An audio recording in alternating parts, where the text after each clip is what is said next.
Hello, no one is available to take your call. Please leave a message after the tone. Yeah, this is Mr. Goodnight, and we're coming to you this week from St. Charles, Missouri, actually, because we were humiliated last week. These two bozos that form my golf garage got us kicked out of Creve Coeur. No, you did. I did you not. stole all their catered food. Look, that catered food was meant to be eaten, and I just ate it like a champion. You understand? I think that was meant for for CBS Sports. Okay, you started reading that pornography, reading them erotic wrestling stories in the media room, and didn't realize that you were talking over the PA. So the entire people want to know about why Paige is looking the way she's looking these days. Well, I thought she stayed out in the sun too long. She just melted or something like that. And over here, Mr. Parkour, Taggy, I'm sorry, Taggy, if you're out there, was taking a putt, and this guy knocks over the barricade, just causing a chain reaction. I blame him. He's really It was a domino effect, but that's never happened in the 100-year history of this tournament. There's never been a domino effect of barricades being knocked over. There's never been every story. There's never been an invited guest to the PGA Tour, just like me, who was expected to be. This guy's reading Dudley Boy's erotica, and it's my fault. The point is this: I had a higher score than anybody on that leaderboard, and y'all got me kicked out. Y'all guys suck. That's all I'm saying. Now fix to start kicking ass, just like it said at the beginning of the program. Man of the hour, tower of power, too sweet to be sour. Sending your ass on the jabroni jet to the other side of the territory, brother. The Alabama Hammer. Nightmares on the best part of my day. The goods from the wood. Hot damn!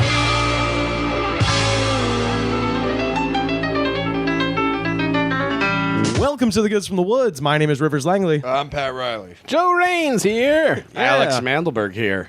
All right. Whoa, wow. Oh, all right. Yeah. Jump the gun. Yeah, just jumping in. Hell yeah. That's even better. I usually fumble around in the dark like a man in a dark room looking for a light switch on the way to introducing people, but instead, motherfucker, just jump right in. And damn right. Alex Mandelberg is here.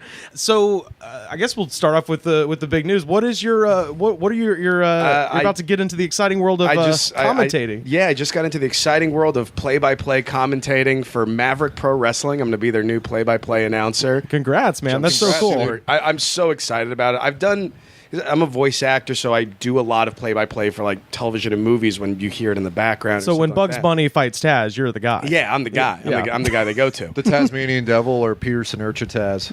Both. But I've always been a huge wrestling fan, and a good friend of mine who's a fellow comedian, Brandon Ficarra, he had an opportunity to buy 51% of Maverick Pro Wrestling. Oh, that's awesome. It was kind of just a dream come true for him, and he called me when I need you involved in some way, and I really wanted to be in play-by-play. And I told him as long as I could take 2 bumps in the first year and give someone a stunner, I'm in. Oh, wow. Oh, so you're going to take bumps and stuff. Oh, yeah. I want to be the announcer that everyone hates. I feel like we're working our way up to that.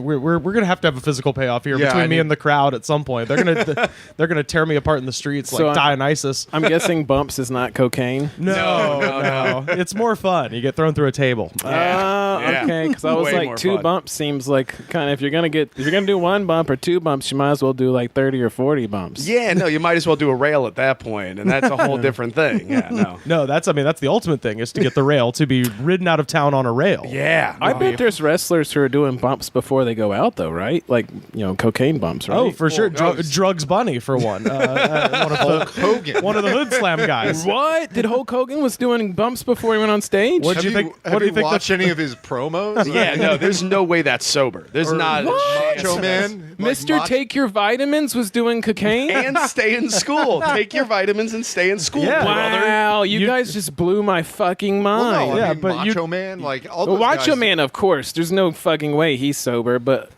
Hulk Hogan, I never would have guessed. I mean, there's you could stay in school and write a lot of papers if you're doing the Booger Sugar. Yeah, so you can. There's nothing precluding you from saying your prayers, taking your vitamins, and staying in school. I mean, there's no like.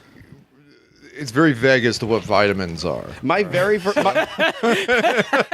the thing. I was a late bloomer to drugs. My very first drug experience in my life was post high school. It was smoking weed, and after the first hit, my first thought was I could do homework right now. So yeah, like drugs and school do go together very well. Oh, we have a very educated, very smart audience listening, and I guarantee you, most of those college degrees you got on the walls were earned with Adderall. So. Yeah. Oh, absolutely. Oh, I got mine clean. So what? I'm like Frank Thomas. Yeah, but you're like Tomei, extra so. super. Oh, bullshit. You're bullshit. You were drunk at least. No, the line on your diploma says X Pat Riley X. Yeah, no, it's like I feel like one of those guys that like Jeff Bagwell that hits like 400 home runs during the steroids era, and it's just like, come on, you know? Yeah, he'll never get into the Hall of Fame. Clean, you know. You shouldn't count though, because your instant recall is beyond absurd. So it's like, yeah, of course, Pat's not doing drugs, but everybody else, sure. Oh, I knew a guy that took my favorite was the guys that would take Adderall and just go. Because they're pushing it to the limit. Because they're like, how long of an all-nighter can I push? How many papers can I get done in a finite amount of time? Like during finals or during midterms. I loved it when the people would crack. They'd hit that point of sleep deprivation and taking like Adderall and stuff that they would start just hallucinating. Crack. Oh my God! I remember one time there was this guy I knew who I was really good friends with because he was always my smoking buddy. And we would go out and have a cigarette, and I saw him progressively like go over the edge, like it was almost like watching Apocalypse Now or something like that. And then he's doing karate moves and smashing mirrors. Yeah, and at one point, at like I forget what the number hour it was, he comes out. And he's like, I decided to give myself a haircut. And it was just patches of hair still there. It was just like, he took the trimmer, basically, no guard, and just like went to like shave his head. And it was just like patches, like tufts of hair. He was probably like really hot and was like, I'm so hot. I just need to get rid of this hair. I'm just so hot. I guess so. I mean, that was probably, or he looked in the mirror and he just didn't like what he saw. Yeah, he's looking in the mirror. He's like, it's at the end of that river. Kurtz is at the end of that river. Dr. Kurtz, the guy teaching my technology literacy and culture class. One of the best sets. I will not be an errand boy. One of the best sets of my life was, I do not remember it. I was so exhausted. We were in Portland. They had us do radio in the morning. We'd gotten in at like midnight the night before, slept for 3 hours, woke up, went to the morning radio, left the morning radio at like 10:30, had to go do afternoon news at 2:30. Then drive time radio at 3:30, then to the club at 5, and after the third straight day of that, my buddy recorded the set. We got back to the comedian suite, and he's like, "Hey man, that was an amazing set." And I shit you not, when he told me that, I had forgotten we'd just come from the club. I was so out of it after 4 straight days of that. You never know, some magical shit comes out of your mouth when you are completely sleep deprived. Oh, that's true. Yeah, you're doing the announcing though. You're play-by-play, right? Not color. I'm play-by-play, not color. So I'm technically going to be a face. Who is your all-time favorite play-by-play announcer? Across any genre of anything? Well, I'm going to say wrestling. If it's wrestling, it really does have to be JR. Like he invented. Who else would it be? Well, there's a lot of other good guys out there. None of them are in WWE, unfortunately. Best color guy's got to be Bobby the Brain, though, right? Yeah, Bobby. You know what? Bobby the Brain is very high on the entertainment value, but not good at his job, if that makes sense. Like Bobby the Brain, it's very similar to my style. Here's the thing: he was working for WCW when WCW was just a fucking shit show. Yeah, and you could tell after a while, like he was coming to the desk drunk, not giving a fuck. Speaking of not remembering their performances, Bobby the Brain Heenan is Exhibit A number 1. But yeah, I mean, JR was a great storyteller, and him calling Mankind coming off the top of the cage. Yeah. No matter what you thought of how vicious that looked, JR made you really think. Like for a second, he ceased to be Mankind. He was now Mick Foley, and you were worried that he was fucking dead. Yeah. Oh yeah, he didn't know it was JR happen, said, right? "He's dead. He must be dead. Yeah. He's not moving." And he has a family. Yeah, that man has a family. You're like, he's Mankind. He doesn't really have it. And he's like, no, Mick Foley has a fucking family, and you should be praying rooting for them right now. Did JR know he was gonna go off the top though? No, nobody knew. Yeah, that's what I thought was like it's a surprise. I would have lost my shit too. I'd have been like, "Holy fuck, you guys!" Well, JR's whole thing was he told guys, he's like, "I don't want to know the outcome. If there's a specific story you need me to tell, let me know. But other than that, I want to call it like I see it, so I can be surprised by the ending." Right, and boy is he surprised. Yeah, he uses the phrase he uses is because everybody quotes the by God he's broken in half. Yeah. But the next thing he says is even more telling, where he goes, "That's it, they've killed him."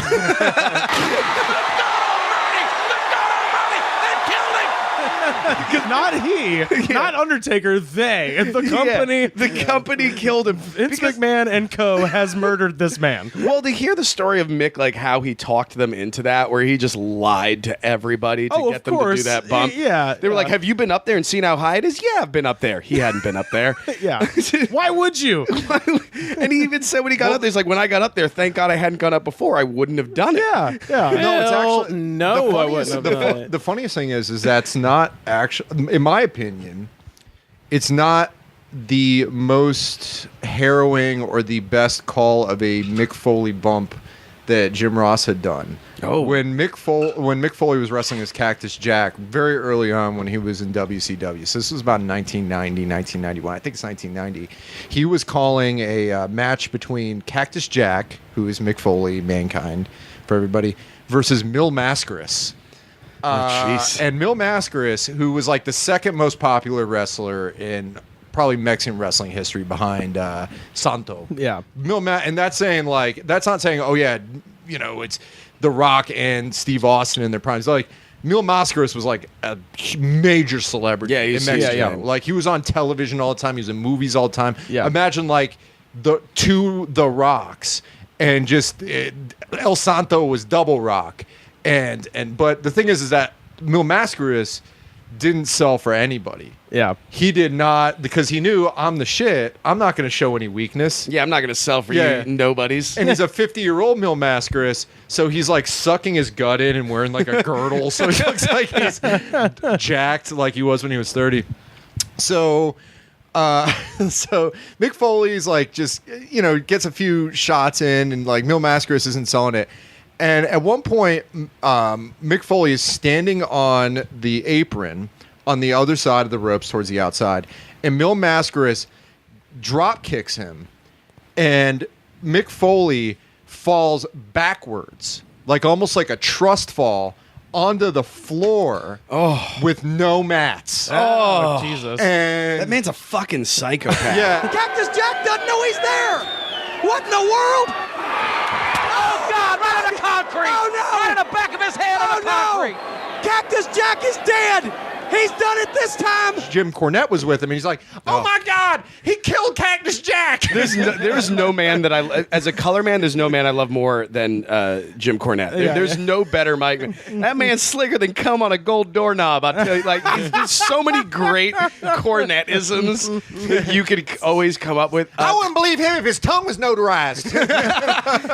So you're starting this the new gig in October, right? Yes, October will be the first show that I'm calling. They're going dark for September because of the new ownership. They wanted to take a dark month. Gotcha. And gear up and really build for the October show, which will be the first show that I'm calling. Yeah. God, that's so fucking cool. Apparently, they're going to be piping me into the building, which I'm super excited about. That's the best part of when we get to do that at Wrestling Pro Wrestling is that, me and Pat just have live mics for 90 minutes, so we get to mess with the crowd. And is the kayfabe that, that if you're in the ring, you can't hear the announcing? Like, if I call that somebody has a handful of the tights, well, technically I'm telling the ref that. For a while, we were just piped directly into the Twitch stream and not into the arena, but people would hear what we were saying and it just kind of give us looks. So eventually they just turned us onto the loudspeakers too. So okay, yeah, it depends on the people who are in the ring.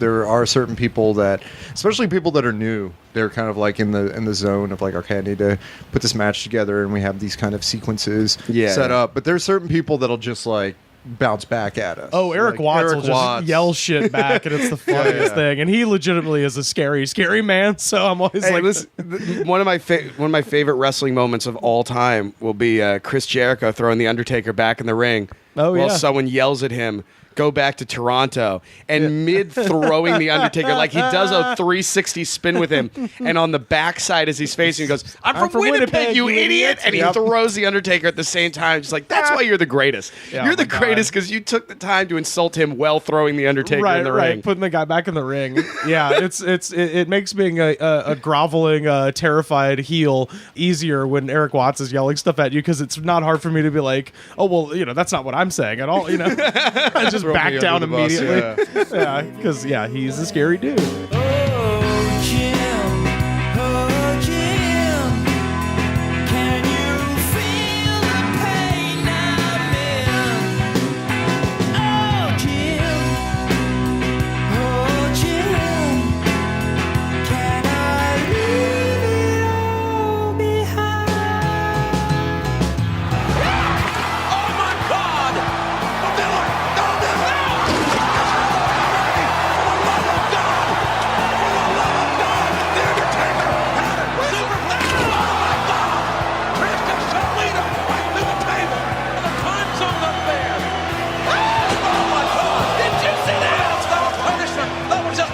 So today, we're talking about Broadway.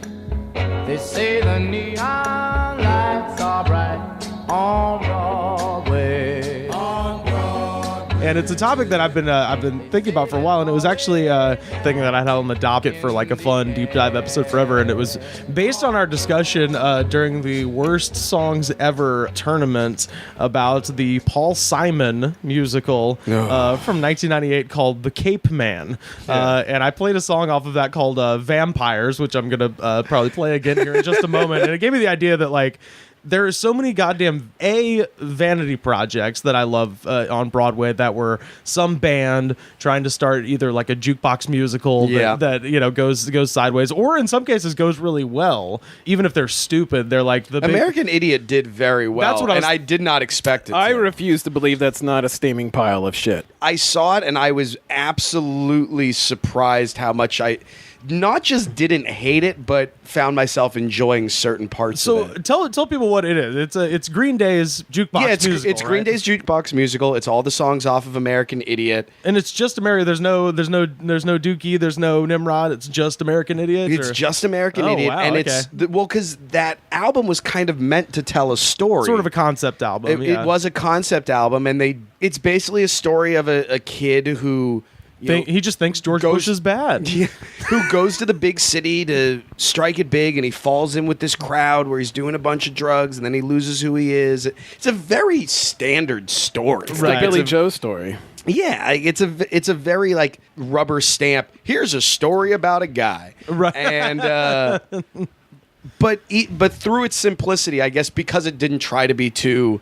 Hey, here's the message that we have about the oil drilling in Syria. Because it wasn't that, I actually enjoyed it. Okay, and you saw it. I did see it, yeah. You saw it on Broadway? I saw it on Broadway. Unfortunately, I was there the week before Billy Joe was filling in as one of the roles. Oh, wow. So you didn't get to see... I didn't get to see him, which would have been a huge... Surely Billy Joe's not playing the kid, right? No. He was playing... Oh, God. One of the songs is named after him. I forget. Mr. Whatever. Gotcha. Okay, so just to clear this up, we're talking about flops. Now, Joe, do you know much about Broadway musical theater? Yeah, my mom actually did like off-Broadway stuff when she was like in her 20s. And, really? Off-Broadway and then like some opera stuff as well. Like, what did your mom do? I don't know. Like she did, like when she was like young, she had like a very short-lived musical career, and then had like kids. And like when she had my oldest sister, something happened with the hormones where they gave her like hormones and it fucked her voice up. So it's not really it's not like a topic I think she likes to talk about. Oh, see, I was just the kid that killed my mom's career because my parents couldn't be bi-coastal with two kids. What was your mom involved in it as well? My mom was a singer on Broadway. She was a comedian and a lounge singer. Oh my God! My mom was a feature for a lot of people growing up. Like my mom featured for Bill Cosby. For God, I hope she didn't. Take she named in any testimony. No, she's not named in it. She always said, she was like, yeah, he was. Well, this is the most uncomfortable thing. My mom will kill me if she knows that I'm saying this in a public forum. Nobody tweeted Alex's mom. When all the Bill Cosby stuff was coming out, and I went to my mom, I'm like, Mom, you've always said you didn't really like him. why didn't you like him? Yeah. She was like, oh, I didn't like him because he was a philanderer, and I didn't like philanderers. Like, he cheated on his wife a lot. I was like, so the roofie thing, like, you didn't see him do that, he didn't do that to you? He's like, here's the thing, Alex. Everyone did it back then. He wasn't even one of the bad ones. Oh my! That was exactly what God. she said. What was the bad one? Who's the bad one? That was the thing. When I asked who were the bad ones, she wouldn't tell me because, quote, I don't want to ruin comedians you love. Oh, no. Yeah. Ruin them, ruin them, ruin them. Call her right now. Patch her into the soundboard. Let's break somebody's life. Yeah, let's do some numbers on this motherfucker. Let's guess right the fuck now. Who was it? Who was doing the comedy during that time? I know We'll leave it up to my mom. the listeners. And this is just like, I know my mom performed with Richard Belzer a lot, but believe it, totally believe it, because his comedy sucks.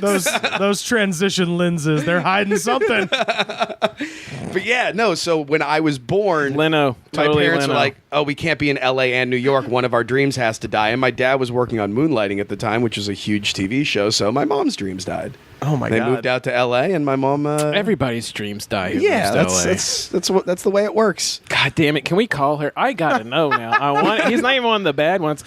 But yeah, and as far as Broadway, my mom was in the original Boston company of Hair.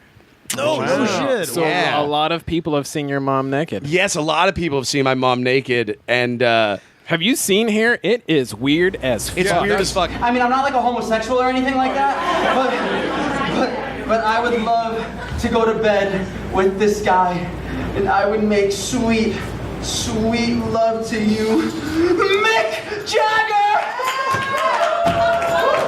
Mick Jagger! Somewhere in the 80s, all of a sudden they started turning the lights on during the naked scene of Hair. In the original Broadway version, the original Boston, all of the original companies, it was backlit and it was very dark and you could just see outlines. Yeah. You gotta sell those tickets, baby. Yeah, I went to the 50th anniversary that they just had because my mom got invited. We went there and there was a dick in full light 5 feet from my face. Oh my God. Was Like it they were coming into the aisles. My idea that somebody in New York went to go see Hair and they managed to see a completely naked Meatloaf is not. He wasn't always fat though. No, I mean he was like a football player, but yeah, like just naked Meatloaf. Yeah. As we know. Actually, he can barely fit in his pants because California's one of the legal. few professional musicals I did, I was in an LA company of falsettos, which we got nominated for an LA Weekly Award, cool. Oh, hell yeah. which we lost to Naked Boys Singing. That was the name of the musical that we lost to. We all had to perform a couple songs at the awards ceremony. I performed my song from the show, which is My Father's a Homo, and they performed their hit song from the show, I Beat My Meat. Okay. What in the hell? Is that like the Gigi Allen musical? It was like, the whole time I was like, I think I was 12 years old and I'm sitting in the awards ceremony as there 7 naked men with fake steaks on a table beating them with hammers. Singing, I beat my meat. I beat my meat. I'm against that. I get a grip and zip, zip, zip. I'm gonna give myself a treat. I beat my meat. I always have a special spot in my heart for those musicals that are true musicals. There's no dialogue in it. Nobody ever speaks. They go song to song to song to song to song. Not many musicals do that anymore. Like I think that was part of the allure of Hamilton so much. Was that there's no spoken dialogue. Right, it's all singing, right? It's all Well, at least rapping. Rapping. I mean, it's musical. That was the most original piece of Broadway musical I've ever seen in my life. It was, so you've seen Hamilton. So twice I have grossly overpaid for Broadway tickets. Oh, okay, yeah. And both times I was called out there to do an ADR gig, voice work. And both times I was like, you know what? I can scalp a single ticket. To Hamilton and Book of Mormon. Oh, okay. So Book of Mormon, I get. I would drop a heavy dollar on that. Both times I spent almost the entire paycheck that I had received to go there to see the show. Wow. And both times I was like, it's not going to be worth it, but I want to see it with the original cast because I was getting to see Lin-Manuel Miranda. You got to see original Yeah, cast. I was getting to see Lin-Manuel Miranda. I was getting to see Gad in Book of Mormon. Book of Mormon. So I was excited about that, and both times I left the theater going, "Fuck, it was worth every penny." I actually left being very happy I spent the money. I would drop sick money to see the original Book of Mormon. I'm one of the few people I think in the world who's just like, yeah, I like Hamilton, but I don't really have any desire to go see it. I don't. So care. just before we start, because we're going to get into some jukebox musicals, and you mentioned the Green Day jukebox musical, what would be the worst band to have a jukebox musical? Oh boy. Oh jeez. Puddle of Mud. See, they don't have enough. Kind of awesome. They don't have enough of a catalog. Yeah, you can't have like a Lamb of God jukebox musical. I guess, but yeah, now honestly, fucking hates me. Honestly, because they made it and it was awful. Saturday Night Fever. You saw this Saturday Night. I saw Saturday Night Fever on Broadway, and it was one of the worst piles of shit that I've ever seen. And my best friend was performing in it too. He was playing Monty, and I wanted to like it so bad. Oh wow! And I remember out front they had a quote from one of the reviewers. Yeah. It was like, if you enjoy dancing in the aisles. And here's the thing, I remember the quote from that review. The reviewer was saying that as a negative fuck you. Like, sure, we could stand up and dance in the aisles, but I came here to see a fucking musical. Was basically what the reviewer was saying. But they just clipped the good for dancing in the aisles part and posted that on the billboard. Because that's how hard fetch they were for a good review to post. Right. Oh, yeah, and that's a dark movie. Like, yeah, that movie is really dark. Like, there is a attempted sexual assault in that movie. And I'll explain to you, because you weren't here when I told them, the biggest problem, the lead, God bless him, was so gay that he couldn't look like he was attracted to his female counterpart. So every time he's supposed to be having a romantic scene, I'm like, you don't look like you want to fuck her. He's Rock Hudson is what you're saying. Yeah, he did not look like he even wanted to have his hands on her. I think the Metallica jukebox musical would be garbage. Enter the Sandman. If we're talking pre-Alternica Metallica, it would be fun. But, you know, Master. Oh, and they're all on this. You know, they'd be on strings. But like you say that, but S&M is one of the greatest live albums ever. So that's kind of hard to say they would be terrible when they. That's the one with them with the orchestra. Oh, okay, like it's a better album than you think it would be. San Francisco Symphony Orchestra. Michael Bublé as Nine Inch Nails. I want to feel you from the inside. No, I think you guys. The way to do the jukebox musical is to have a band with a breadth of sounds. You know what I mean? Yeah. So obviously the answer is Kid Rock. That's really because I would rather kill myself with a cheese grater than listen to that. I mean, you start off with. I mean, granted, his whole backstory is fake. You know, like he's never been like he's never to the biggie diggy diggy da. Yeah, but you start off even before that with Kid Rock. He had the giant Kid and Play. He did blonde high top fade. Yep, and he was a quote unquote respected DJ and rapper on the local scene in Detroit. You move into the new metal sounds, and then you move into the kind of southern rock, straight country, and then just straight country, and then just ripping off other people's music as well. Yeah, and then you end up with where he is gonna be, which is Secretary of State in about a month. He's the most confusing person in the world because he's the only guy. He did a cover of Sweet Home Alabama, but he was playing Werewolves of London. Oh, we've talked about that on the show. Like, that's not okay, dude. You pick you can't cover no. It's a mashup. Well, I mean, it's not how a cover works. A lot of Broadway is ripping off other music though. Like Andrew Lloyd Webber has never made an original thing in his entire fucking life, and he's like the biggest Broadway dude of all time. Yeah, I mean, Andrew Lloyd Webber is very good at here's a musical. Yeah, but it's all like rearrangements. Like Puccini's greatest hits is basically what he does. Like, he's never once put an original piece of music out. I'm happy you guys put a lot of thought into that. Well, that's I mean, the Kid Rock one. That's the one that makes sense to me. I can honestly say I'd rather kill myself than watch that. I was going to say that my idea of the worst jukebox musical would probably be like Joy Division or something like that. Oh, okay, yeah. That would be hilarious, I think. What's like My Chemical Romance? That would be just fucking intense and awful. Yeah. Oh my god. You know in the next 5 years there's going to be a Panic at the Disco jukebox musical. Oh, probably. I'm moving to Canada. I can almost guarantee you that's going to happen. There's going to be a Dashboard Confessional one. Once this like emo revival thing gets they just really did off the ground, Hey There Delilah TV show, so I mean it's only a matter of time. White tees. Yeah, that would be. Well, they were on Disney Records, so there we go. I started to get into this earlier, but I wanted to start our discussion today of Broadway flops with a musical that opened January 29th, 1998, and closed less than 2 months later, March 28th, 1998. This particular show ran 59 times in previews with only 68 actual performances. It was written by Derek Walcott and also Paul Simon, and it was a musical called The Cape Man. It was the morning of October 6, 1960. I was wearing my brown suit, preparing to leave the house of dear. Shook some hands, then adios, Brooklyn amigo. It is about a Puerto Rican serial killer who killed 2 teenagers in Hell's Kitchen in the 50s, went to jail, and then was saved through the power of poetry. But does that really qualify as a serial killer? I mean, there's a spree killer. What do you want? What do you want to bet? There's a Garfunkel's lot of at people- home, just finally feeling justified, just being like, "Oh, you don't need me, do you?" Well, Oh God, yeah. There are certain people that you just want to say to them, like, you're not allowed to work without another person. You're not like Hannah. You're not allowed to work without Barbara. Paul Simon's off making terrible music, and Art Garfunkel every day is just like going out deep sea fishing and halibut that he catches and it's just designing having houses. having a wonderful time. I imagine Garfunkel got really into cooking. Houses?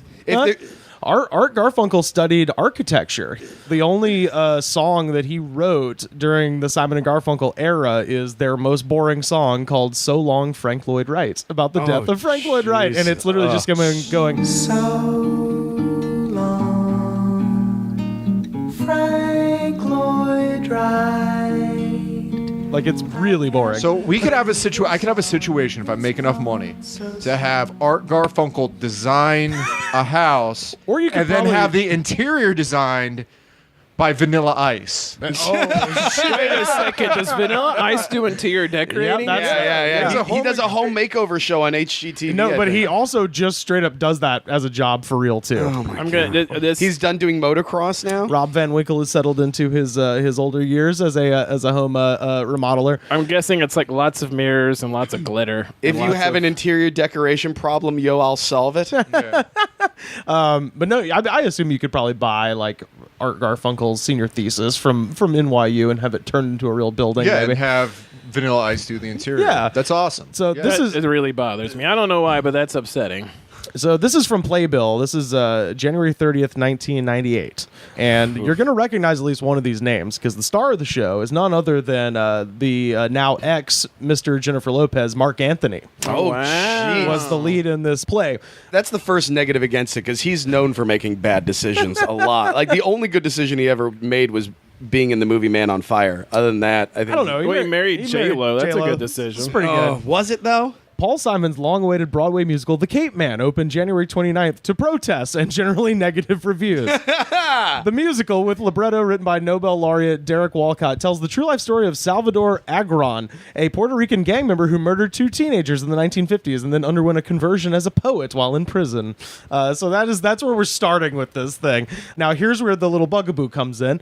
Family members of the real-life victims demonstrated at the opening night performance at the Marquee Theater, waving signs that said, quote, "Remember the victims, remember our children," handing out anti-Agron poetry and complaining to reporters that Simon was exploiting the murderers. Oh, so there's poetry against his poetry. Right, like these were people like, I see your poetry and I raise you more poetry. Yeah, which Okay. just what the world So this is needs. a true Poetry battle. slam, yeah. Poetry battle in the streets. I remember hearing about this show coming out, and I remember my mom even talking to me about it, and just her whole thing was, the ball's on you, Paul Simon, to think you're the guy to tell this story. Oh boy, Like, have you heard Vampires? The ball's on anyone to think that anyone wants to hear this story in general. Well, I mean, listen, that's so much of musicals is people taking real stories and kind of putting a little artistic spin on it and adding some songs. I want you to hear what Paul Simon is doing with his voice. I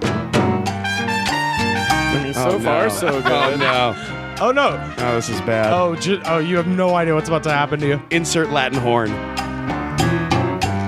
Well, did you bring me my money? Bitch. My cab fare, my new shoes. I got expenses, you know. Where's my weekly due? I'm giving you my fucking money. Give me my fucking money. Did he just drop the F-bomb? Uh-huh. Yeah, motherfucker, what's his Wow, 2 F-bombs. What the fuck is going on here? When I say, I call you calm, you know it takes a strong man to survive.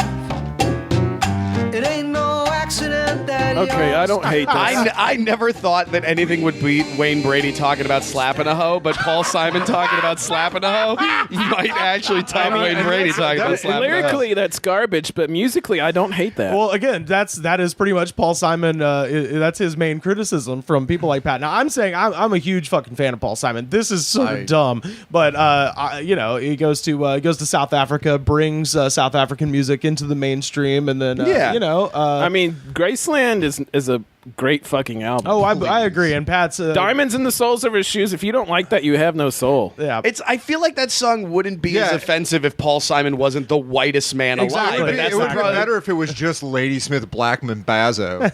Yeah, it's one of those like know your role, stay in your lane type things. I think, where it's just like, Paul, you're not so he had protests from the family members. Yeah, no shit. Yeah, and the thing that's also, it's like he's singing like the affectation he has, like he has like the worst Latin Caribbean accent this side of Razor Ramon.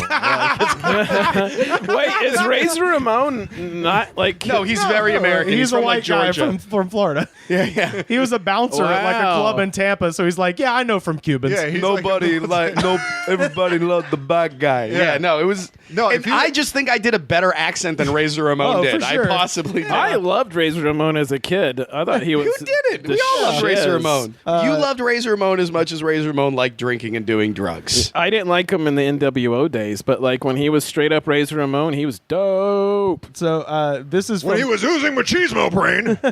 This is the New York Times. Ben Bradley said, quote, "The Cape Man has been a labor of intense devotion for Simon, but it's like watching a mortally wounded animal. You're only worried. You're only worried that it has to suffer, and there's nothing you can do about it." So you know what? It's stuff like that reminds me. I think it was like Patton Oswalt who talked about somebody writing the screenplay for Deathbed, the bed that eats people. The bed that eats people, yeah. And he's like, there's only two options. Like, either this guy knew that this was stupid, but he'd been paid to do it and powered through it. Yeah. Or he sat there the whole time like, this is brilliant. This is my... And I don't know which it is or which is worse. Oh, it's the thing that, I mean, if you are pursuing anything creative, this is the thing that should eventually haunt you about whatever you're working on. You're like, am I right or am I insane? Like, you know what I mean? You're like, is this just a thing that is a good idea, or have I gaslit myself? Here's the thing. I pray to have a moment like Paul Simon where I definitively find out whether I'm one or the other. He found out. He's fucking crazy. Yeah. He woke up one day and was like, looked in the mirror, he's like, I am Puerto Rican now. He hasn't had a good album after that. Beg really. to differ. So the thing with the Cape Man, and I said this the last time we talked about this, and it's true, and I'll put this up on our Twitter, we're at The Goods Pod, so you can listen to it. My favorite Paul Simon song of the 90s is on the Cape Man record. It has nothing to do with murder. It's just a sweet love song called Bernadette. That's like saying rules. My favorite Aerosmith song from the 90s. Like, okay, there's like three. No, but this is, I mean, it just so happens that it's in the middle of a bunch of weird garbage where he's speaking in a Puerto Rican accent, but there's one song that rules, and it's called Bernadette. No, he did a record. His most recent record wasn't too bad. He did one in 2006 called Surprise that he did with Brian Eno. That's pretty fucking good, too. I'll defend Paul Simon to the death, but I did want to just take him to task a little bit for Paul Simon is No Jacket Required, right? No, that's Phil Collins. That's Phil Collins. I always get them confused. Jukebox music. Yeah, that is a great one, because I was listening to I'm cosmically linked with Phil Collins because the number one song in America on the day I was born is Invisible Touch by Genesis. So Phil Collins is in my soul. Like, that's what I heard coming out the womb. Phil Collins has done a musical, right? He did Tarzan. The Phil Collins musical could be perfect because you would start with Genesis, which, if you've ever heard early Genesis, all their songs are 10 minutes long and boring. Yeah. And then my favorite moment in the song Invisible Touch, they have 3 seconds of prog rock. As opposed to 10 minutes, they boil down all of the entire prog rock history of Genesis into a 3-second where they're singing, seems to have an invisible touch, yeah. And then there's a drum break like. She seems to have, and it just goes right back, and it's like, that was for the prog rock fans that are still with them. They're like, all right, you stuck with us through the pop era, here's 5 seconds of prog. Genesis is the Chrysler LeBaron of music. Oh, you're the smile of the moon, Bernadette.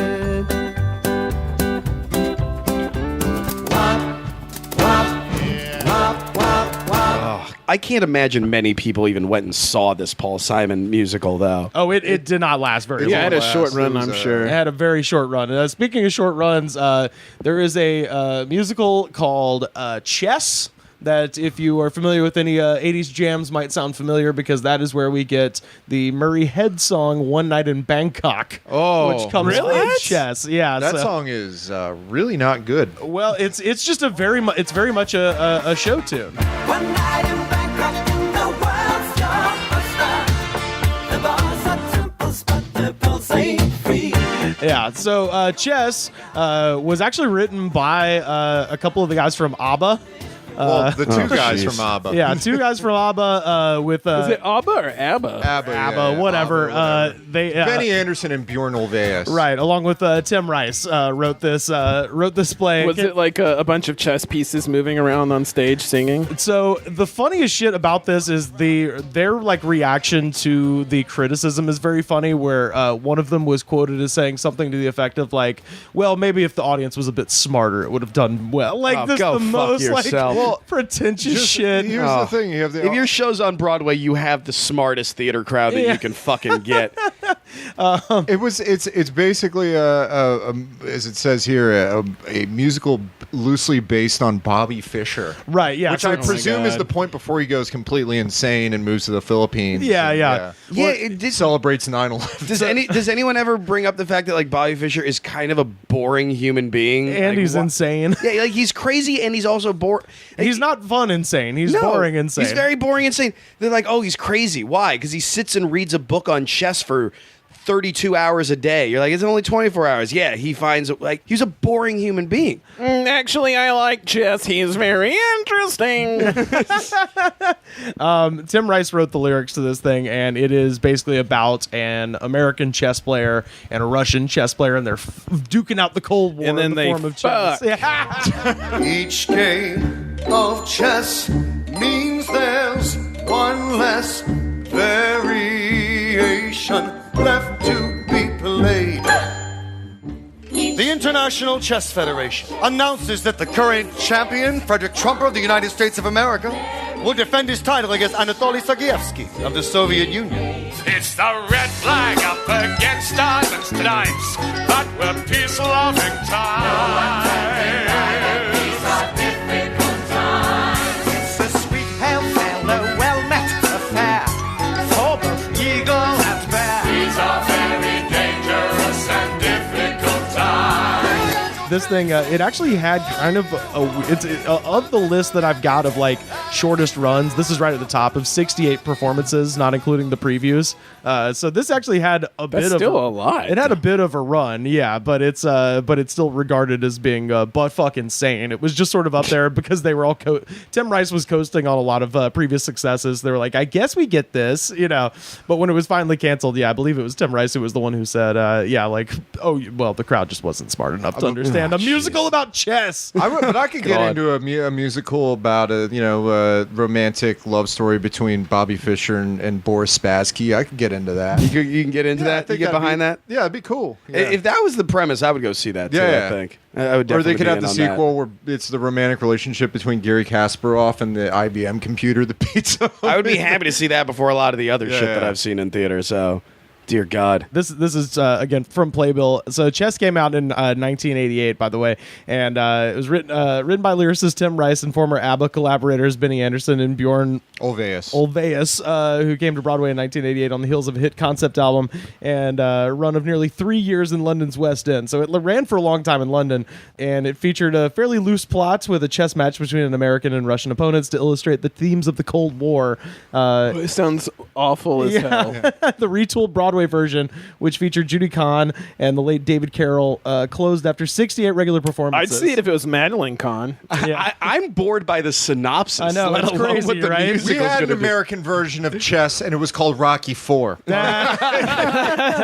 Dude, Rocky IV, the musical, would be fucking bananas. Oh my god, I would love if it was Rocky IV the musical, but since it's the musical, instead of it being Rocky Balboa avenging the death of Apollo Creed, destroying Drago, and thus destroying the USSR, instead of being Rocky Balboa, it could be James Brown doing it. Oh wow! Listen, the Rocky movies are so good that Sly's just remaking them with a different actor in the lead, and I'm going to pay to go see Creed 2. Dude, damn right. Creed was dope as hell. It was dope as hell, awesome, yeah. but it was just Rocky. Yeah, it was different. It was different. Sly has cancer just like Mickey. You want to run down all the... Mick didn't have cancer. He had a heart condition. Yeah. It's the same thing. No, it's not. it's A man different. had a heart attack during the Thunder Lips match, all right? So, funny you mentioned Rocky. There was a Rocky musical. Shit. Oh, what? So, my God. Originally called Rocky Das Musical. It's a German production in 2012. Oh my God, that's awesome. So it's a 2012 musical, How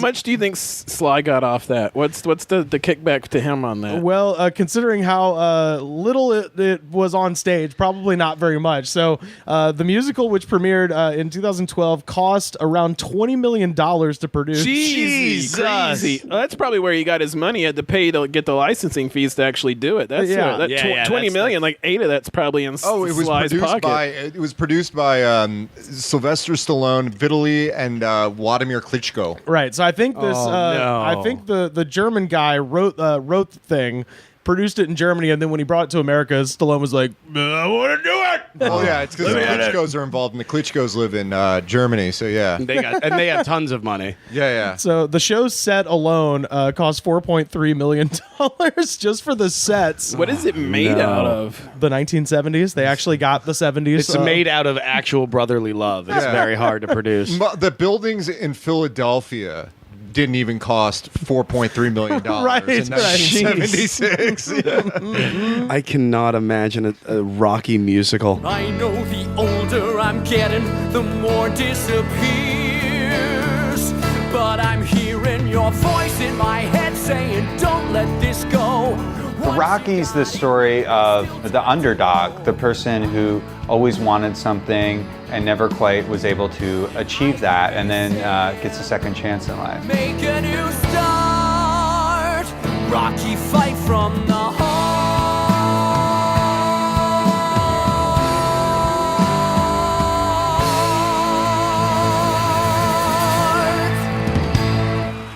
To me, Music Man is the greatest Broadway musical of all time. Like, you can't beat The Music Man, especially the movie one with what's his face, because he's the Music Man. He's what so I fucking appreciate good. about Music Man the most, though, is at least when you go see it, you still get to see the same show that you saw when it first came out. This is how good the Music Man is. I saw Aaron McCormick, Will from Will and Grace, be the Music Man, and he shit all over it, and it was still amazing. Cash for the merchandise. Cash for the button hooks. Cash for the cotton goods. Cash for the hard goods. Cash for the fancy goods. Cash for the soft goods. Cash for the noggins and the piggins and the frickin'. Cash for the hogshead, cask, and demijohn. Did anyone see the Les Miserables movie? No. I'm gonna say something right now that, as a huge musical theater fan, might come as a surprise. I fucking hate Les Mis. Yeah, I hate it so much. Yes, Lord. And maybe preach. Maybe it's just because it's been done so many times in so many revivals. Also, it sucks. Yeah, that too. But it's just that show and Rent are like the two shows that everybody loves. That Speaking I of fucking movies hate. that- I remember seeing Rent with my mother, the original LA company, and my mom leaned over to me about halfway into the first act and went, couldn't they just get a job and then pay their fucking Yes. rent? And I went, yeah, Sucks. that would make sense. And she was like, we're going to stay to the end of the show because we have to, but this is really bad. She hated all the characters. Like, I get it. You have It's all AIDS. terrible. There's medication that you could be taking if you'd go see a fucking doctor. Why is- But you're yeah. unwilling to see a doctor. You won't get a job. this is all kind of on you right now. Everything I hate Rent so goddamn much. Like I grew up going to church camp, and we would have song slides to sing at night, and that 525,000. They would sing that every goddamn night, and it's like this song sucks, this play sucks, and this movie sucks. Like you're right, the whole first act is ridiculous. Like when they're in that restaurant jumping around and shit. Like what about the people who just want to have a sandwich? They gotta listen to you be an asshole. Like in my theater class, we did Rent. 1 year, and I auditioned for a super minor role because I didn't want to be in Rent, and they ended up giving me one of the lead male roles, and it was like the most upset that I've ever been to get a good casting. It's just like I don't want to. I don't like Les Miserables because I think it's terrible and it sucks and I hate it. But also, my sister had it on. I don't know if it was a record or CD or what, but she would play it just crank it all the way up to 11. They only go to 10. This one goes to 11. Crank it everybody all the way, and every day I'd have to listen to that fucking shit, and it was so terrible. So you didn't see the movie with Hugh Jackman? No. Okay, so for those that didn't see it, typically with musicals, like one of the compelling things about a musical is just the overall look of the production, the bright colors, the interesting dancing, stuff like that. They filmed this movie like the fucking Hurt Locker. So everybody, it was shaky cam right in everyone's face, and it's just really jarring to have Hugh Jackman just staring into the camera. Sing? Who can't sing? Well, no. Hold on a second. In any movie where Russell Crowe is singing, how dare you talk about Hugh Jackman singing? He made Hugh Jackman look operatic, for God's sake. You put some respect on the lead singer of 30 Odd Foot of Grunts.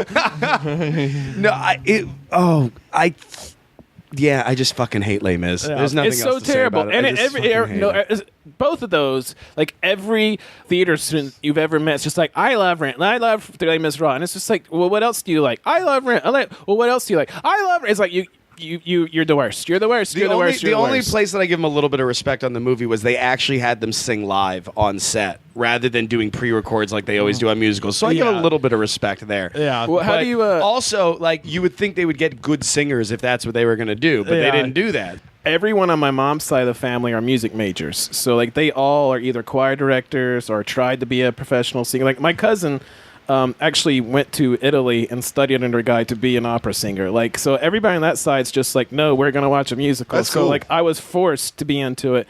But like you said, if you get introduced to it, there is really good stuff out there where you can just be like a little kid and just be like, oh, this is hilarious. So I want to talk about the kind of the opposite of what we're talking about. They have a list on Playbill of basically the shortest running Broadway things of all time, and I wanted to talk about a few of them down at the bottom here.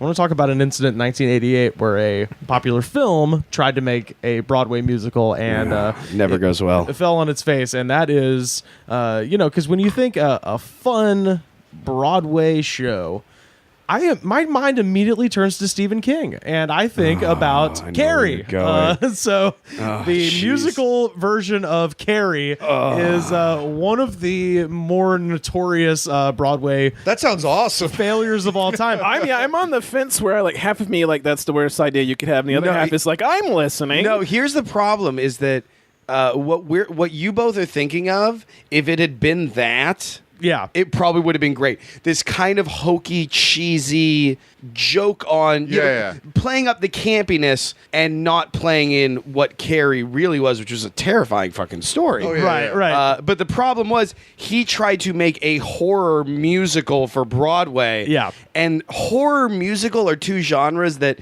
try as hard as you can. I do not think those could ever mix. Have they ever mixed? So I don't see it because singing's not scary. No, I mean, the closest you can get is like there's certainly some scary parts to say like Phantom of the Opera, and this and that, but it's not jump gore scary. Yeah. It's the chandelier's gonna land on your head. Yeah, it's the chandelier's gonna land on your head, and that part.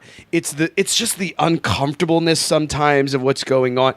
But Carrie is a horror film. But speaking of which, not to sidetrack it, it's like doing Hacksaw, the music. Like, I did see an ad for Phantom of the Opera with Paul Stanley from Kiss. Jesus Christ! God! Awesome! God! So awesome! You are wrong. And I hope he wears he wears the makeup, but it's under the mask, so you can't tell. Yeah, the mask is just a star. Come on, everybody! All right. Dr. Love. But yeah, so this one came out in '88. 16 previews, 5 performances. That was it. That was fucking it. That was They it. closed it after 5 performances. Yeah. So this is what That's bad. So this is Does just that like include previews? no, No, 16 there were 16 16 previews, Okay. 5 See, I actual don't even paid know what that performances. means, So Previews pre-opening, they like rehearsal. where they show it to the press. Yeah, they're showing it to the press, and they have a few limited. Basically, like everyone there either knows someone who knows someone who knows someone. Gotcha. But they're basically filling It's the like house when so a- they can get a couple dry runs in front Yeah, of it's a like crowd. when get a what it's restaurant. like. You know, when a restaurant is like doing an opening, but it's not an opening, so you come in and like it's friends of the restaurant, so they Sure. can be like, "Oh, this steak's disgusting." You work on it. Yeah. Like you know what a dress rehearsal is and a tech rehearsal is, right? Yeah. This is basically a full dress tech with a crowd. That's what a preview is. Yeah, so they did that 16 times, and then they had 5 actual performances. So this is just a little thing that it says. So the musical version, unlike the novel or the 1976 film version starring Sissy Spacek, took on epic Greek proportions, utilizing a massive choir, sometimes No. in toga costumes. No. Very cool. Awesome. And a temple-like set. No. Yeah, so... Was the problem that Carrie wasn't dark enough? I would actually watch this. I would watch the shit out of this, not for enjoyment, but like Schadenfreude. Like I would enjoy the shit out of this. Like I just want to witness it. Yeah, Mystery Science Theater 3000 for theater. Well, that's the thing, because now everything is, no matter how shitty, is cool now. And so they brought it back in 2012, and it's actually gotten like some good reviews because they've played up how It's physically ridiculous this thing is. So we now have official cast recordings, which they only had bootlegs before. And this song kind of fucking rules. I'm not gonna lie. This is from Carrie. The song is called "And Eve Was Weak." Bow your head and pray, woman. And God made Eve from the rib of Adam. And Eve was weak and loosed the raven on the world. Mama, it wasn't and the my raven fault. was called sin. And God visited Eve with a curse. And the curse was the curse of blood. This makes me feel like Say I'm on it. acid. I'm so God uncomfortable. made Eve from Adam's rib, and Eve was weak. Mama, how And could Eve was I weak. know? And Eve was weak. Why didn't you tell me? And God made Eve to bear the curse of blood. It's not a curse. Miss Gardner curse said of it's blood. something all girls go The through. curse of blood. You should have told me. You're a woman now. This is fucking Pray to metal heaven as for your shit. wicked soul.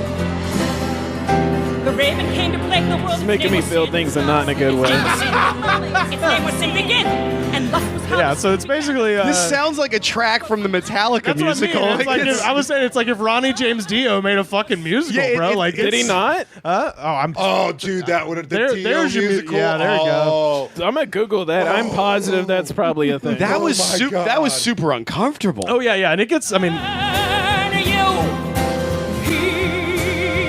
yeah, and you can just imagine like people in togas and all kinds of crazy shit. She's just chanting, "He will murder you." Yeah, dude. The fuck is wrong? It's pretty metal. I kind of love it. But Ball with the ball to bang the bang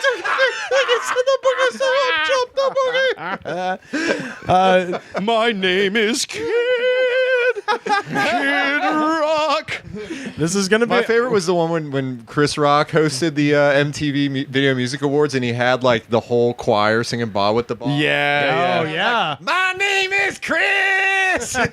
Okay, there's not a Ronnie James Dio musical, Yet. but I could have sworn there was. Oh man, That's that'd a be shame. so awesome. We'll pin one. Ryan James Dio. Didn't they? They've My turned pretty favorite much voice in every rock and Disney roll. movie into a musical too, right? The last few Yeah, years and then they to a have movie, been. and then to a movie. Well, afterwards. like the Lion King, Aladdin, all of those have been right. Yeah. But I'm saying like all of those musicals were, they were turned into Broadway musicals from the animated movie, and Yeah. then from the Broadway musical they turned them into live action. So- Actually, unless I'm sorry, unless I am what? unless I Yeah. am mistaken, There's Lion King just passed Cats as the longest running musical of all time. no Really? shit. Wow. Have you ever seen Cats? Yeah, it was, Yes. Speaking of ones that make you feel weird shit, that is the most bizarre, insane shit I've ever seen. I saw it way too young. Like, I don't even want to watch it now. I saw that way too young, and it, like, broke my brain, and I was like, what in the fuck is happening? I remember that was the musical that it was very song to song for me. Like, Yeah.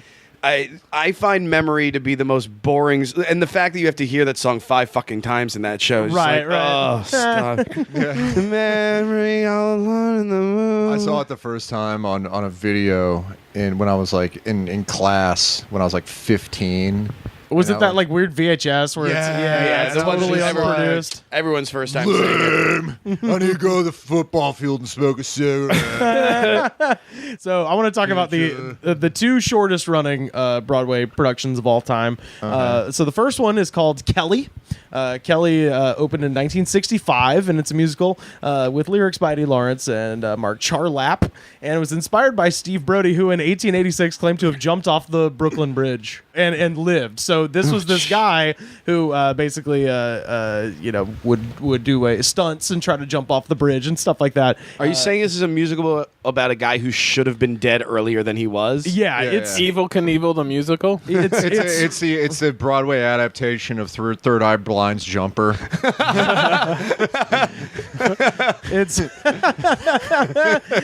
So the writers of Kelly were reportedly so distraught over the changes forced upon them by the show's producer that they attempted to get the New York Supreme Court to prevent Kelly from opening. So basically, the producers were trying to get him to change everything, and they kind of went to court with him.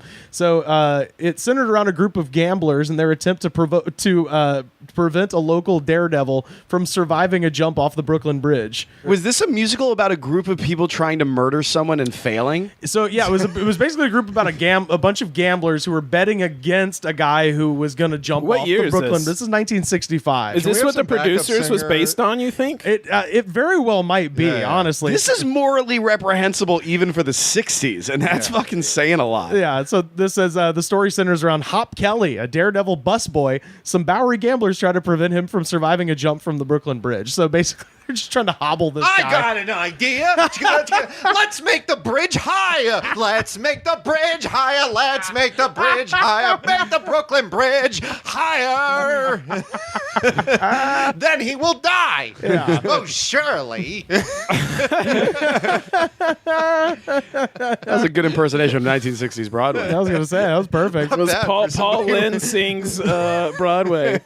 So very limited source material. So this Thank is you. so the New York Times says they quote could not recall any other Broadway musical representing such a comparable expenditure that became a casualty so quickly. Costed ballooned to $650,000, and this is in 1965. Hold on, So- I have to check intoday'sdollars.com on that one. Oh yeah, Holy I shit. think that's got to be like probably. it's over $1 million for sure. No, that's probably like $7 million. So later that year, there were reports of an off-Broadway revival of the show to be produced by David Rubinson of Columbia Records, and this was intended to present the show in its original form. And of course, that never got picked back up to Broadway. So that was Kelly. So $650,000 in 1965 money. $5.2 million. Dear God! Wow. Yeah. Was there a song called The Vig? Boondoggle. Yeah. Now we've arrived at the main thing I want to talk about, and then we're going to close this fucker out by talking about Turn Off the Dark, because it's all I've wanted to talk about because it's such a fucking disaster. So this last one is sort of cited as kind of the gold standard of like Broadway fiascos. It unsurprisingly has gotten some revivals in very, very local theaters, and it's more of like an effect of like The Room or something like that, where it's become so sort of notorious that people have revived it. And that is a play called Moose Murders. Okay, so it's a play by a guy named Arthur Bicknell, self-described as a mystery farce. So this play is opened in 1983. So I'm just going to read. This is just the synopsis of the plot. The Holloway family arrives at the Wild Moose Lodge, which they have recently purchased in the Adirondack Mountains. They soon find themselves trapped there due to a storm, along with the Snooks and Howie Keene. What are Snooks? Like They're are a they family. Like Smurfs? Papa Snook. Howie Keene, failed entertainers who had worked in the lodge before the Holloways arrived, and Nurse Dagmar, who cares for Sidney Holloway, the paterfamilias and apparent vegetable. They pass the time by playing a murder mystery game. During the night, one of the Holloway sons attempts incest with his mother, and several murders take place. What? What? Reviewers describe a scene in which a mummified paraplegic man rises from his wheelchair to kick a man dressed as a moose in the crotch. What? This actually sounds kind of interesting. I'm not going to lie. Oh my God. I don't not want to see that. This is amazing. Moose Murders is legendary among flops on Broadway. The New York Times theater critic Frank Rich commented in his review of the play that there would now be, quote... Now, see, if the writer of this said the problem was the crowds weren't smart enough, I'd believe him. Yeah. Okay, the crowds weren't smart enough. They fucked up. They should have loved this. Yeah, this rules. This is amazing. This doesn't sound bad. Let's see. I have to find the full because it's just like they got me at the it's just like the sequence of events where it's like, okay, we're gonna play some Clue. We're all marooned in this, shut into this Snowden building, right? We're gonna play some Clue, and then out of nowhere, son tries to have sex with his mother, and then there's some murders. And a catatonic guy in a wheelchair gets out of his wheelchair and kicks a dude in a moose costume in the crotch. Yeah. That's like the best episode of Scooby-Doo ever. It's got something for everyone. I know, truly it does. So I thought you were going to start talking about a Natalie Holloway musical, which I Googled, and it is a thing. Oh, my God. Dear Lord. Oh, no. His name is Jordan. Vandersloot. Ooh, no. He's gonna kill you. Oh God. So this is Frank Rich's review of Moose Murders in the New York Times from 1983, and this is one of the greatest openings of any review I've ever heard. From now on, there will always be two groups of theater goers in this world. Those who have seen Moose Murders and those who have not. Oh, man. Those of us who have witnessed the play that opened at the Eugene O'Neill Theater last Friday will undoubtedly hold periodic reunions in the noble tradition of survivors of the Titanic. Wow. Tears and booze will flow in equal measure, and there will be prizes awarded to the bearer of the most outstanding antlers. And for those theater goers who missed Moose Murders, well... they just don't rate. A visit to Moose Murders is what will separate the connoisseurs of Broadway disaster from mere dilettantes for many moons to come. Can we access this? Once again, that does not sound bad. Is there, it doesn't sound bad. Is there one we can watch? Is there a way to watch it? Because it opened and closed on the same day. This is like, but surely there's like sheet music or something we can... it's very hard to find. I can't even find the guy who wrote it. I was like, what else did he do? He's a ghost, man. He's in the wind. This seems like... he's the Boondock Saints guy? Yeah. This seems like... he's Troy Duffy. The way in which people say that Lord Sutchin is Mad Men or Attila. That's what I think. Are the worst albums of all time. Right. They're not. Listen to the episode. They're not. There are musicals, I bet, that are truly Lulu by Lutalica. Yeah, exactly. There is truly a Farrah Abraham solo album musical. Yeah, like there's got to be some that just sounds absolutely amazing. Like if this came out today, it sounds like fun. Oh yeah. If anybody on the internet who's listening to this has a copy of this we can watch, I will pay you cash money. I will Venmo you money. I will throw in on that. We must have this. If you know who to talk to, if you know who to find, we will pay. Let us watch. So this is more of this review, and they're describing the set, and they're talking about how there's moose heads all over the set. Oh my God, this is even better. So it says, the lodge in the Adirondacks is profusely decorated with the requisite stuffed moose heads. Though the heads may be hunting trophies, one cannot rule out the possibility that these particular moose committed suicide shortly after being shown the script. Oh, sick burn. Let's see. Get this guy on Roast Battle. Oh my God. Yeah. Oh, he is such a bitch in the he is really, really just mean as shit. I want to see this so goddamn bad. So they've started doing revivals and stuff. So where and when? Who the hell knows? Probably some really weird community theater. So even Act 1 of Moose Murders is an adequate preparation for the ludicrous depths of Act 2. I won't soon forget the spectacle of watching the mummified Sidney rise from his wheelchair to kick an intruder unaccountably dressed in a moose costume in the groin. This particular fracas is topped by the play's final twist, in which Hedda serves her daughter, Gay, a poison-laced vodka martini. As the young girl collapses to the floor and dies in the midst of another Shirley Temple-esque buck and wing, her mother breaks into laughter and applause. I mean, listen, every comedy needs the out of the blue nut shot. Yeah. It's like that. Yeah. That's just part of. That's part of making a comedy. An unexplained person in a moose outfit's it might be the funniest thing I've ever heard. Yeah, it's just like some guy. It's combining two things that are absolutely hilarious: groin kick mascot costume. Unexplained, You put those unannounced together. mascot costume. Put those two things together. That's amazing. I want to see that. I want to see. I've never seen a guy in a moose costume and not had a question. Maybe this was turned into Welcome to Mooseport. Like this is an actual musical. Like, yeah, I would love to see Rock and Roll McDonald's, a Wesley Willis musical. All right, that doesn't exist. But this does exist, and I want to see this so bad. Well, if they're doing revivals of it, there has to I'm be a gonna script. I'm gonna keep my eyes peeled for this one. There has to I'm be a seeing this script one out next there. time it's in LA. Yeah, if there's a script, if we had Patreon, we would just do a version of it here as a special Yeah, I mean, Patreon thing. we could like reverse engineer it maybe. Can I kick it? Can I kick it? Can I kick it? Well, I'm gone.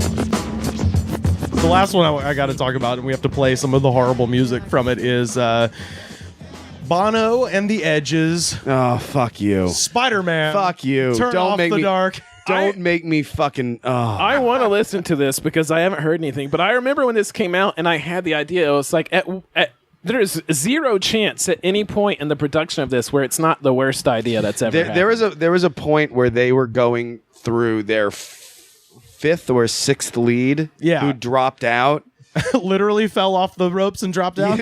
Yeah. No. And I got called into audition for it. No shit. Did you go? I went to the audition. I sang my piece. I got a call back, and a lot of people told me they were like, "Don't." And I did not do it. You were almost. I just have so much animosity towards you right now. So, like, I mean, on paper, Julie Taymor is like a fucking genius. You know what I mean? Yeah, on paper. Of Broadway. Why wouldn't you do it? If you fall and hurt yourself, that's a lawsuit. I'm Broadway's #1 slip and fall man. Hello. More so than how bad that I'd heard it was actually the safety aspect. A lot of people got injured on the making of Right, and that's what I wanted to talk about because it gave me. I was more interested in this play, and I never saw it. And I'm so sad I didn't because of almost every day you would hear about somebody having some grievous injury. Really? They had a month stretch where they didn't have a single performance without a hold. Like, that was how bad What's things... a hold? A hold is they in the have to middle of a show, if something goes catastrophically wrong and they can't keep performing, the stage manager gets on this big loudspeaker and goes, "We're in a hold right now. We're in a hold." And the lights in the room come on and the stage lights come on, and you're expected to just fucking sit there and stare at an empty stage until cool. they fix whatever's wrong and then restart the music. That is cool. That is so cool. No, but they had one every night. I know, that's why it's They had cool. one every night. They had one night that was 3 hours, and they said when they went to restart the musical, there was only like 100 people left in the crowd. Who can you blame them? And they had to 100 is just a do lot. the rest of the show to 100 were you people. going to audition for the New York version of it? or Yeah, I was the- auditioning for the New York Whoa. run of it, the Whoa. first run. Wow. You could have been on a first run and like a broken leg. It was so And cool. gotten you could have been in like one of the worst musicals ever, the lead in it, and had like a sick workers comp. Bono and the Edge would have signed your cast, bro. It was terrifying as a performer to hear about this show where people were getting hurt so often. Right. So were they just on like a pulley being slung across the stage? Yeah. So it's Spider-Man, right? So the performance and the thing that's crazy is like this show ran for like 3 years. It so did. It barely belongs in the Broadway Flops episode of the show. But for the love of God, people were literally flopping on the fucking stage. Well, no, it was a flop. The only reason they kept it open for so long was they were so desperate to try and recoup the money. Oh, that was okay. the only reason it stayed open, because they were so. You'd have to check, but they spent probably more than Rocky the musical on Spider-Man the musical. Well, I imagine the licensing alone was bananas. Oh, everything about it was bananas. It was just mountain of money on top of mountain of money that they threw into this. And yeah, it ran for 3 years, and they had about half-sized houses every night. But that was enough that they were like, if we keep this up long enough, we can break even and get the fuck out of here. Yeah, it was like a sunk cost fallacy. Yeah. Yeah. Like it was throwing good money after bad. I mean, it was one of those. It's almost like you have those situations like your Heaven's Gates or your other movies like that where you have. Oh, I thought you were talking about the mass suicide. Oh, well, yeah. That too. You know, the sunk cost fallacy of Marshall Applewhite. Yeah, I mean, once you buy those black Nike Cortezes, I mean, you know, you're out. You've already like given all your money to this guy, and you spend this $55, and there's just, you know. So what you're saying is there's not a Heaven's Gate musical. You can't return shoes once you wear them outside.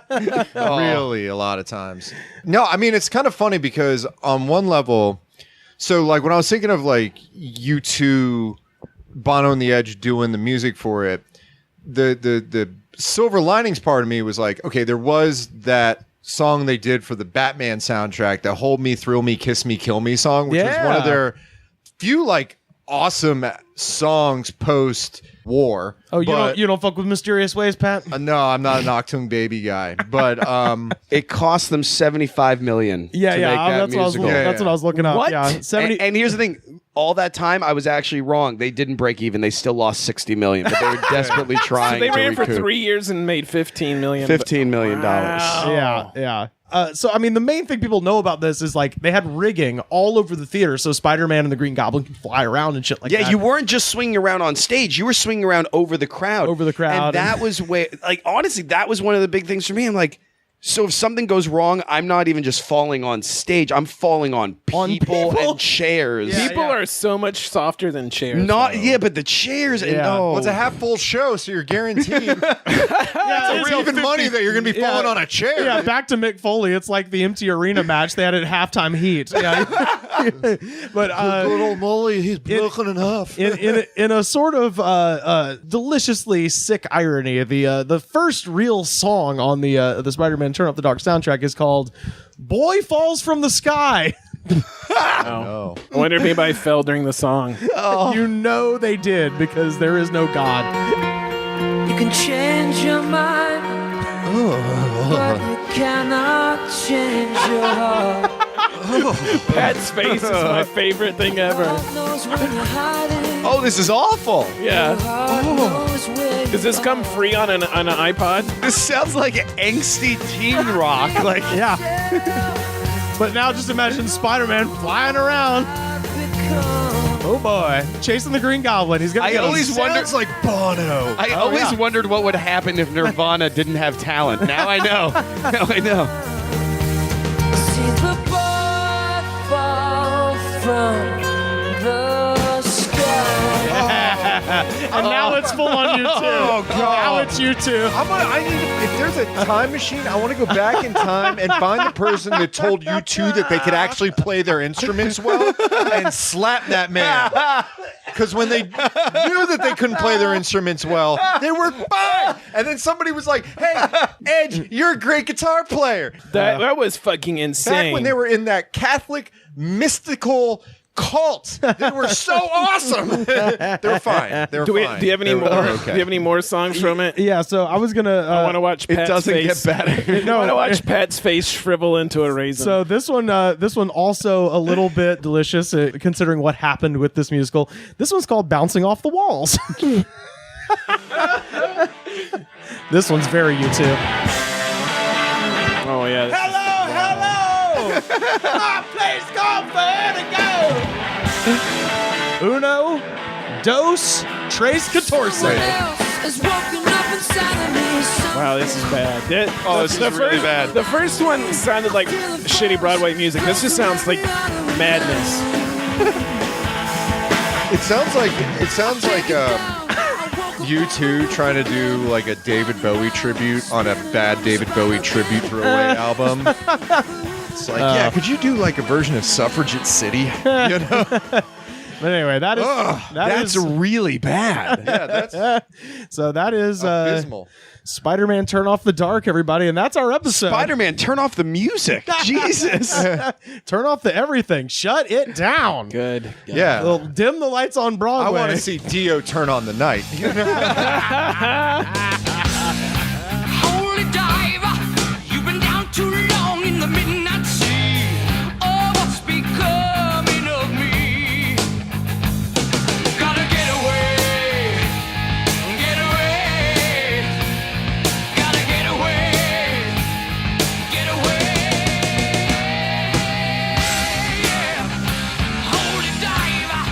tell the people where they can find you on the internet, sir.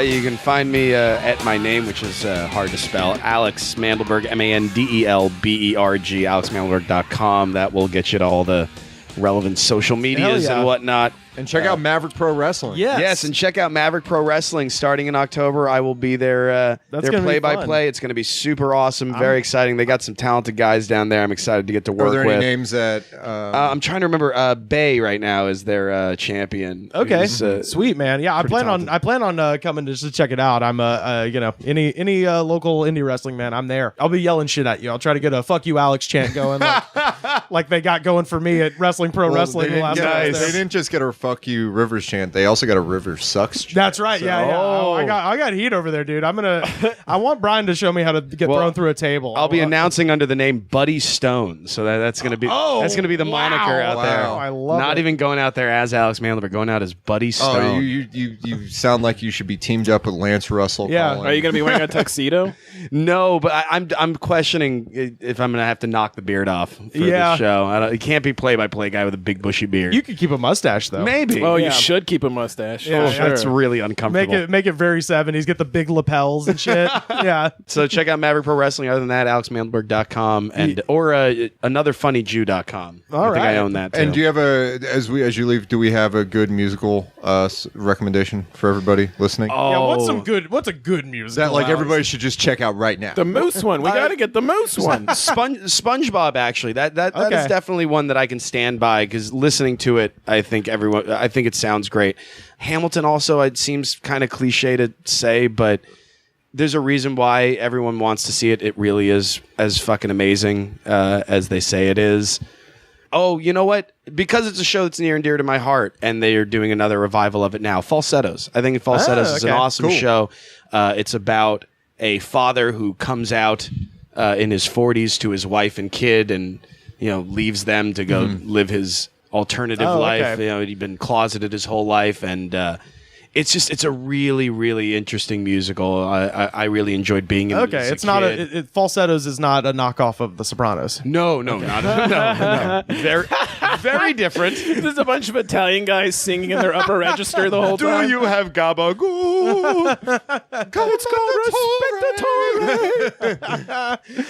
But yeah, so if you can see a revival of Falsettos, I think that's a really it's a very interesting show. It was a show that told a story that didn't get told at its time when it came out. So okay, very cool. I'm a big fan of it. Very cool, man. Well, yeah, be sure to check out Alex online, and you can find us online, Facebook.com/TheGoodsPod. We're on Twitter @TheGoodsPod. Every episode ever, YouTube.com/TheGoodsPod. Pat, what should the folks do when they get to iTunes? Rate, review, subscribe, and please get us a copy of the script of Moose Murders.